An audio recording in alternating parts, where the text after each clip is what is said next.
नमस्कार दोस्तों, मैं हूं आदर्श उपाध्याय। आप सभी का स्वागत करता हूं ड्रीम सेतु एजुकेशन में। और पिछले 2-3 दिन से हम लोग DSSB की क्लास कर रहे हैं, हिंदी व्याकरण की। हम लोग वर्णमाला पढ़ रहे हैं, उसमें व्यंजन पे हम लोग चल रहे थे, स्पर्श व्यंजन आदि हम लोग पढ़ रहे थे। ठीक है, तो आइए देखते हैं कि कल की क्लास से आगे आज हम लोग शुरू करते हैं। ठीक है, आइए।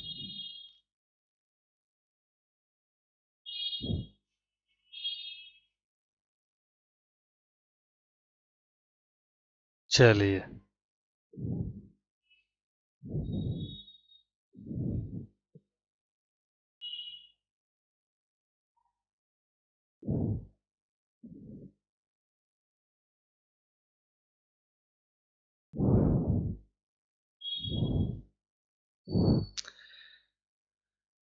हम लोगों ने कल पढ़ा था का वर्ग जो है कंठ से बोला जाता है, का खा गा घा अंगा आदि। चा वर्ग से चा वर्ग जो है तालब से बोला जाता है, तालु जीभ हमारी ऊपर जाके टच करती है, चा छा जा झा या। ठीक है, चा छा जा झा या। टा वर्ग मूर्धा से बोला जाता है, टा ठा डाढ़ा अड़ा। और ता वर्ग दंत से, ता था दाधा ना। और पा वर्ग ओष्ठ ओष्ठ से, पा फा बा भमा। फिर इसमें हमने बताया था कि प्रत्येक वर्ग का पहला, तीसरा और पांचवा वर्ण, प्रत्येक वर्ग का अल्प प्राण अल्प प्राण अल्प प्राण क्या है, प्रत्येक वर्ग का पहला, तीसरा और पांचवा। ठीक है, अब महाप्राण क्या है, प्रत्येक वर्ग का दूसरा और चौथा। अल्प प्राण मतलब जिसको बोलने में कम समय लगता है, का ग अंगा। अब खा बोलिए, का के बाद खा बोलिए तो खा बोलने में थोड़ा ज्यादा घर्षण भी हो रहा है और थोड़ा सा ज्यादा समय भी लग रहा है। ठीक है, तो दूसरा और चौथा क्या, प्रत्येक वर्ग का वर्ग, चा वर्ग, टा वर्ग, ता वर्ग और पा वर्ग, पांचों वर्गों का पहला, तीसरा और पांचवा अक्षर अल्प प्राण है, दूसरा चौथा अक्षर महाप्राण है। इस बात को ध्यान दीजिएगा। चलिए, सारणी की अंतिम लाइन को यानी कि नासिक वर्ण जो है को पंचमाक्षर भी कहते, क्योंकि यह वर्ग पांचवा अक्षर होता है जिसका उच्चारण स्थान नासिक के होता है। पांचवें अक्षर का उच्चारण स्थान, ठीक है, पांचवा अक्षर का, पांचवा वर्ण का उच्चारण स्थान, उच्चारण स्थान, पांचवें वर्ण का उच्चारण स्थान क्या है, नासिक। ठीक है, और इसको नासिक व्यंजन भी कहा जाता है। व्यंजन हम पढ़ रहे हैं तो व्यंजन ही कहेंगे। ठीक, चा वर्ग चाछा जाझा यहाँ को स्पर्श संघर्षी व्यंजन भी कहा जाता है। अब आइए अंतस्थ व्यंजन। अब पढ़ते, अब तक हम लोग स्पर्श व्यंजन पढ़े, अब अंतस्थ। इन व्यंजनों को अंतःकरण से उच्चारित होने के कारण इन्हें अंतस्थ व्यंजन, अंतःकरण यानी कि भीतर से। ठीक, अंतस्थ का अर्थ होता है भीतर रहने वाला, यह अंदर ही अंदर बोले जाते हैं, बिना जीव की क्रिया के ही उनका उच्चारण होता है। इनकी संख्या 4 है। ठीक है, य र ल व, य र ल व, य र ल व। ठीक, य र ल व। इसमें जीभ जो हमारी बहुत ज्यादा इधर उधर नहीं घूमती है, ना बहुत ज्यादा घर्षण होता। ठीक, तो इनकी संख्या क्या, ये अंतस्थ व्यंजन में आ जाते हैं। अंतस्थ व्यंजन, अंतस्थ व्यंजन, अंतस्थ व्यंजन कौन कौन से हैं, या, रा, ला, वा। ठीक है, चलिए, या यह तालव्य है, रा यह मूर्धा है, ला यह दंत है, वा दंतोष्ठ वा। ठीक, अर्ध स्वर व्यंजन क्या होते हैं, या और वा को पहली क्लास में ही मैंने बताया था कि या और वा को अर्ध स्वर भी कहा जाता है।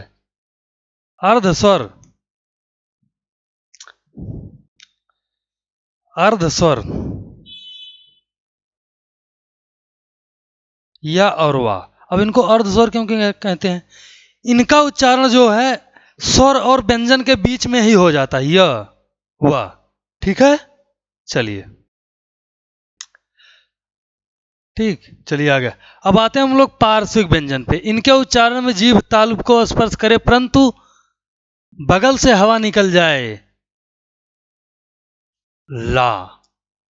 ठीक है, ये कई बार एग्जाम में भी पूछा गया है। ला किस प्रकार का व्यंजन है? तो पार्श्विक व्यंजन है। ला किस प्रकार का व्यंजन है? ला पार्श्विक।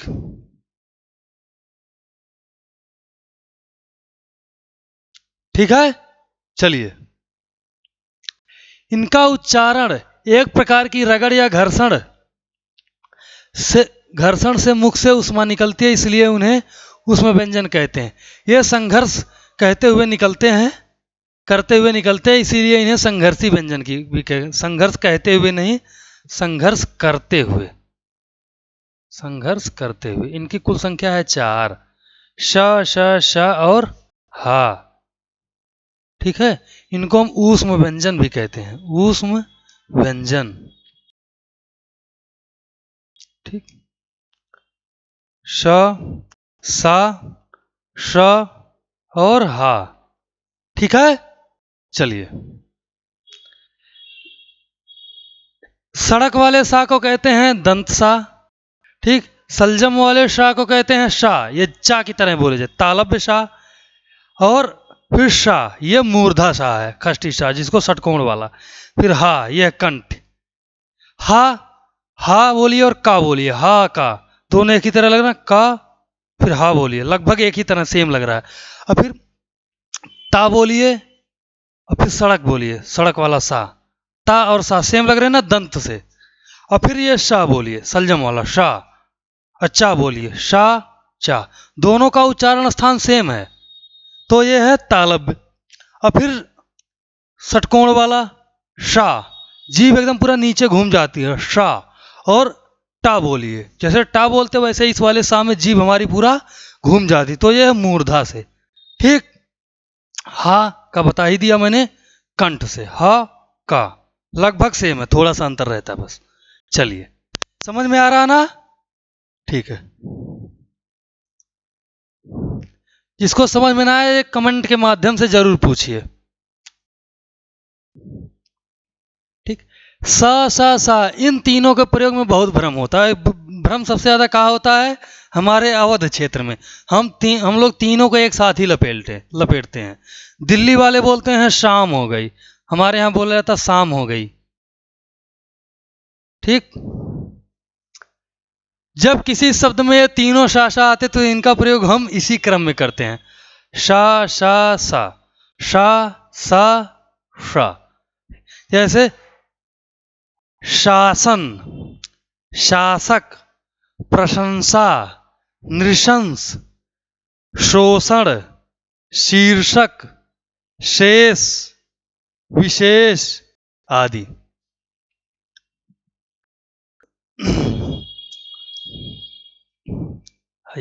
अब हम आते हैं संयुक्त व्यंजन पे। संयुक्त व्यंजन दो व्यंजनों के योग से बनते हैं, इनकी संख्या 4 है।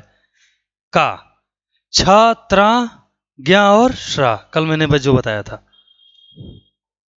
छा संयुक्त व्यंजन में कौन कौन से हैं? संयुक्त व्यंजन, संयुक्त संयुक्त व्यंजन। ठीक, छ, त्रा, ज्ञा और श्रा। ठीक, इनके उच्चारण करते समय जीभ झटके से ऊपर जाती, इसलिए इन्हें उच्च व्यंजन भी कहते हैं। ये हम पढ़ रहे हैं अब द्विगुण व्यंजन। इनकी संख्या 2 होती है, अड़ा, अढ़ा। द्विगुण यानी कि जब 2 गुण ले ले कोई व्यंजन, कोई व्यक्ति, जब 2 गुण उसके अंदर आ जाए तो उसको कहा जाता है, क्या कहा जाता है? द्विगुण। जैसे ब्राह्मणों को क्या क्या माना जाता है? द्विज, यानी कि जिसका 2 बार जन्म हो। या हम कहीं कहीं लिखते द्वय, मतलब 2 तरह के लोग। तो द्विगुण यानी कि जिसकी अंदर 2 गुण हो, अड़ा या सड़क वाला अड़ा और बढ़ई वाला अड़ा। यह स्पर्श व्यंजन के टा वर्ग के डा और ढा के व्यंजन के नीचे ताड़न जात बिंदु के प्रयोग से बनते हैं। इन्हें उच्छिप्त या नव विकसित व्यंजन या ऊपर फेंका हुआ उठा हुआ कुछ भी कह सकते हैं। ठीक, इनको हम स्वर रहित या आधा नहीं कर सकते। इनमें कोई नया शब्द शुरू नहीं होता, इनसे कोई नया शब्द शुरू हो नहीं होता। मतलब कि ये दोनों ड़ा और अढ़ा ये किसी शब्द के पहले नहीं आ, बाद में आ जाएंगे लेकिन पहले नहीं आ जाएंगे। बड़ या बड़ा, लेकिन अड़ा को पहले लिख करके ऐसे देखिए, अड़ा या अढ़ा को पहले लिख करके कोई शब्द नहीं बना सकते। मान लीजिए इसकी हम बनाते हैं माँ, अढ़म, कोई नहीं निकला, फिर यही मढ़ कर देते हैं, मढ़। देखिए अर्थ निकलेगा, मढ़ मतलब मढ़ना, मरोड़ना। ठीक, अड़ा, अड़ा सा कोई नहीं निकला। अब मान लीजिए इसी के आगे हम बा कर देते हैं। ठीक, क्या हो गया, अड़ब, कोई अर्थ निकला नहीं ना। अब इसी को उल्टा कर देते हैं, बड़, यानी कि बड़ा, यानी कि बड़ा। अर्थ निकला कि नहीं निकला, निकला ना। ठीक, चलिए, आगत या गृहीत व्यंजन ये अरबी फारसी भाषा के शब्द होते हैं। इनका निर्माण नुक्ता बिंदु लगाने से होता है, जैसे क ख ज फ संघर्षी व्यंजन। ठीक, ये फारसी के 5 शब्द हैं जिन्हें हिंदी में प्रयोग में लाया जाता है। ठीक, राजा शिव प्रसाद सितारे हिंद ने कहा है कि इन 5 वर्णों के आगे नुक्ता चिन्ह लगाते ही यह अरबी फारसी के हो जाएंगे। पंडित किशोरी दास वाजपेयी, परोड़कर जी, टंडन जी तथा काशी नागरी प्रचारणी सभा और हिंदी साहित्य सम्मेलन को यह स्वीकार नहीं है। ठीक, चलिए, वैदिक व्यंजन जो वेदों तक ही सीमित रह गए हैं, चलिए इसको छोड़िए। अब आगे हम लोग आते हैं वर्णों के उच्चारण स्थान, इसमें कोई मतलब नहीं। अब आते हैं हिंदी में प्रयोग आने वाले विदेशी भाषा के शब्द, अंग्रेजी भाषा, तुर्की भाषा और फारसी भाषा। ठीक है, हिंदी में प्रयोग आने वाले विदेशी भाषा के व्यंजन। ठीक है, हिंदी में प्रयोग होने वाले विदेशी भाषा के व्यंजन, हिंदी में प्रयोग होने वाले विदेशी भाषा के व्यंजन, हिंदी में प्रयोग होने वाले विदेशी भाषा के व्यंजन।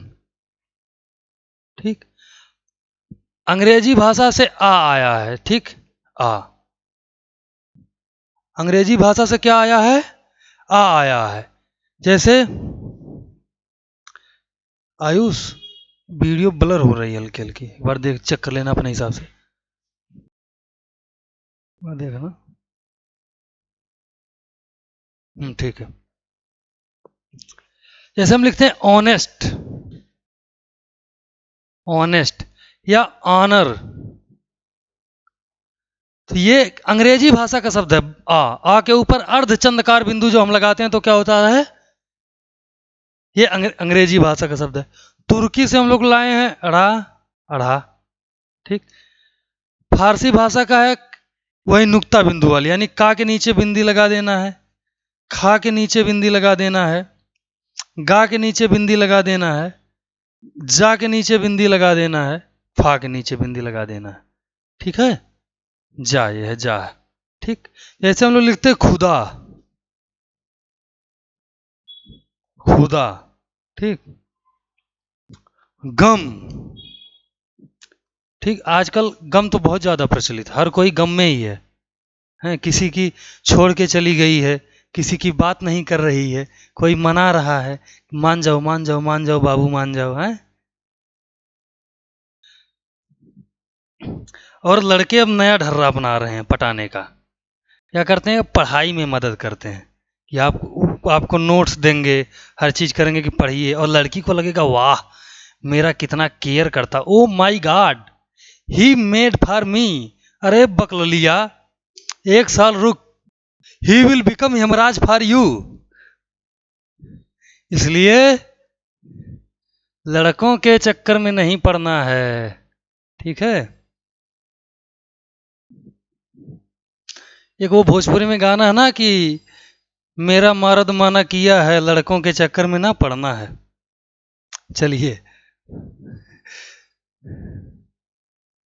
अन्य आधार पर व्यंजनों के भेद, प्राणवायु या मुख से निकलने वाली माई की मात्रा के आधार पर अल्प प्राण महाप्राण तो मैंने बता दिया, ठीक। स्पर्शी व्यंजन का पहला, तीसरा, पांचवा, अंतस्थ व्यंजन 4। महाप्राण जिन वर्णों के उच्चारण में मुख से ज्यादा वायु निकलती है, दूसरा और चौथा मैंने बता दिया था, ठीक। अब चलिए घोष या सघोष, ठीक। घोष या सघोष, उन्हें किसे कहा जाता है? घो आयुष अभी ये ब्लर कर रहा है बहुत ज्यादा, बिल्कुल दिख ही नहीं रहा, मैं खुद नहीं दिख रहा हूं, अब दिखने लग गया। चलिए, घोष और अघोष में अंतर क्या है कि मतलब जब घर्षण के साथ, यानी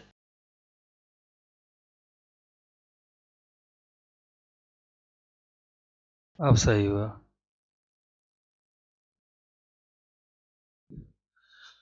सघोष मतलब होता है कि जब घर्षण के साथ, यानी कि सघोष, कंपन के साथ कोई चीज बोला जाए या कोई व्यंजन बोला जाए, वर्ड बोला जाए, तो उसे हम क्या कहते हैं? सघोष कहते हैं, ठीक है। और अघोष जहां पे कंपन ना उत्पन्न हो, फिर वहीं हम लोग चलते हैं महाप्राण और अल्प प्राण वाले पे, फिर पीछे चलते हैं महाप्राण अल्प प्राण वाले पे, ठीक है। आइए, ये चार्ट है, यहां ज्यादा समझ में आएगा। पहले मैंने क्या बताया है? अघोष, अघोष, अघोष का क्या हो जाएगा कि बिना घर्षण, बिना घर्षण या बिना कंपन के, बिना घर्षण या बिना कंपन के, ठीक। सघोष क्या होगा?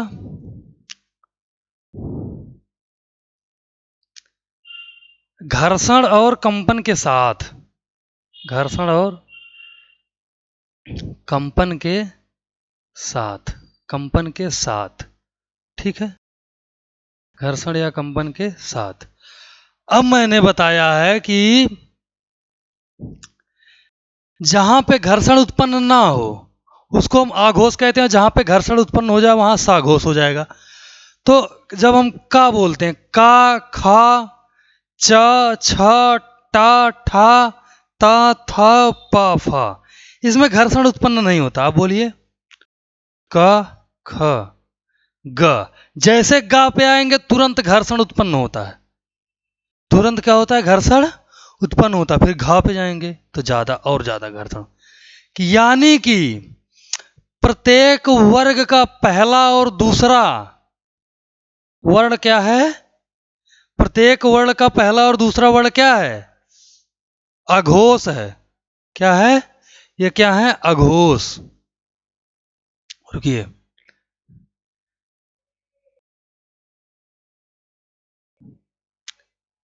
ये क्या है? अघोष है, अघोष, ठीक। अब आते हैं दूसरे, सघोष। प्रत्येक वर्ण का दूसरा और चौथा, प्रत्येक वर्ण का दूसरा चौथा, पीछे हमने दिखाया ना आप लोगों को, फिर वहीं ले चलते हैं, फिर यहां आएंगे।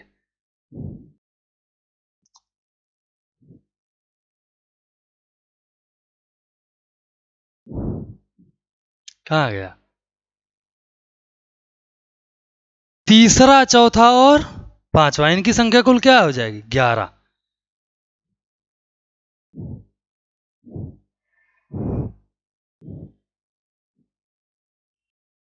चलिए,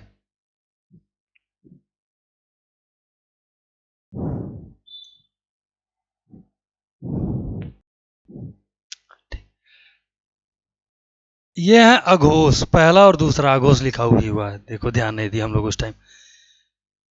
तीसरा, चौथा और पांचवा ये क्या है? साघोष है। अब मैं बताया हूं कि पहला और दूसरा अघोष है, तीसरा प्रत्येक वर्ग का पहला और दूसरा ये क्या है? अघोष। पहला और दूसरा क्या है? अघोष है। तीसरा, चौथा और पांचवा सघोष है। ठीक है। अब ऐसे पूछा जाएगा कि सघोष अल्प प्राण बताइए। सघोष अल्प प्राण। तो हमने अल्प प्राण बताया था कि पहला, तीसरा और पांचवा। तो अब सघोष अल्प प्राण क्या होगा? सघोष हम देखेंगे कौन कौन सा है। तीसरा, चौथा, पांचवा। ठीक। तीसरा, चौथा, पांचवा। हमने क्या पूछा? सघोष अल्प प्राण। तो सघोष अल्प प्राण कौन कौन से होंगे? तीसरा और पांचवा। ठीक। सघोष अल्प प्राण,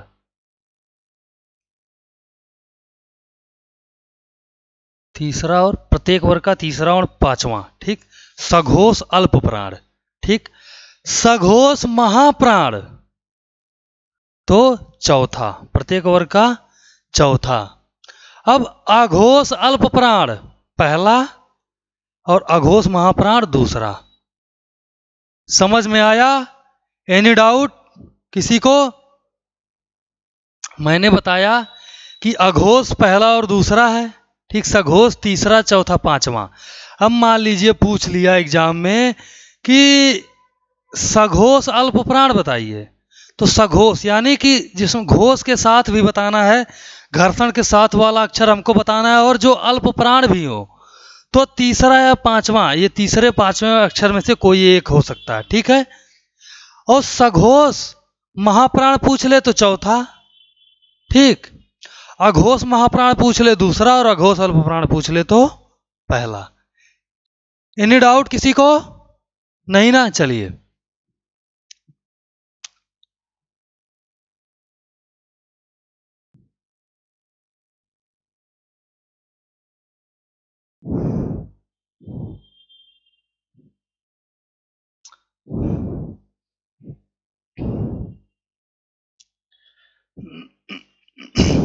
संयुक्ताक्षर क्या? जब प्रथम वर्ण स्वर रहित तथा दूसरा वर्ण स्वर सहित हो, परंतु दोनों वर्ण असमान हो, तो उसे संयुक्ताक्षर कहते हैं। जैसे स्कूल, ख्याल, स्वर, संयुक्त आदि।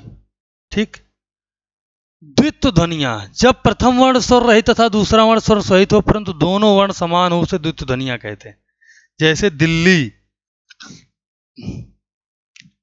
अक्षुण्ण, प्रसन्नता, प्रसन्नता, प्रसन्नता। ठीक है।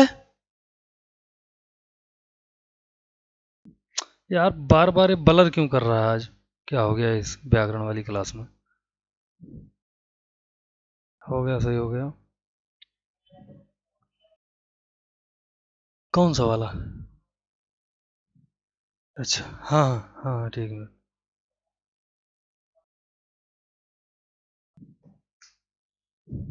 चलिए। संपृक्त ध्वनियां, एक ध्वनि जब दो व्यंजनों से संयुक्त हो तो वह संपृक्त ध्वनियां कहलाती हैं।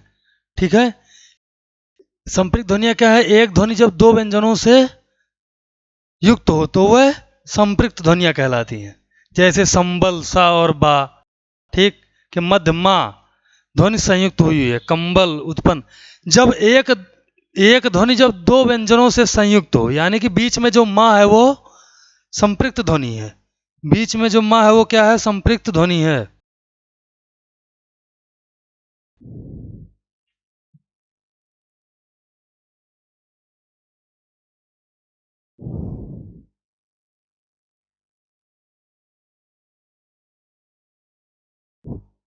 चलिए। बलाघात या स्वरघात, जब बोलते समय अर्थ या उच्चारण की स्पष्टता के लिए हम जब बोलते समय अर्थ या उच्चारण की स्पष्टता के लिए हम किसी अक्षर विशेष पर बल देते हैं तो इस क्रिया को स्वराघात कहते हैं। ठीक। तो इस क्रिया को क्या कहते हैं? स्वराघात कहते हैं। जैसे इंद्र, विष्णु, संयुक्त अक्षर के पहले ई और वी पर जोर दिया गया है। अंतःकरण, अंतःकरण, दुख, निस्संदेह, ना पे और सा पे बल दिया जा रहा है यहां पे। चलिए। अनुतान शब्दों को बोलते समय ध्वनि में जो उतार चढ़ाव होता है उसे अनुतान कहते हैं। उसे क्या कहते हैं? अनुतान।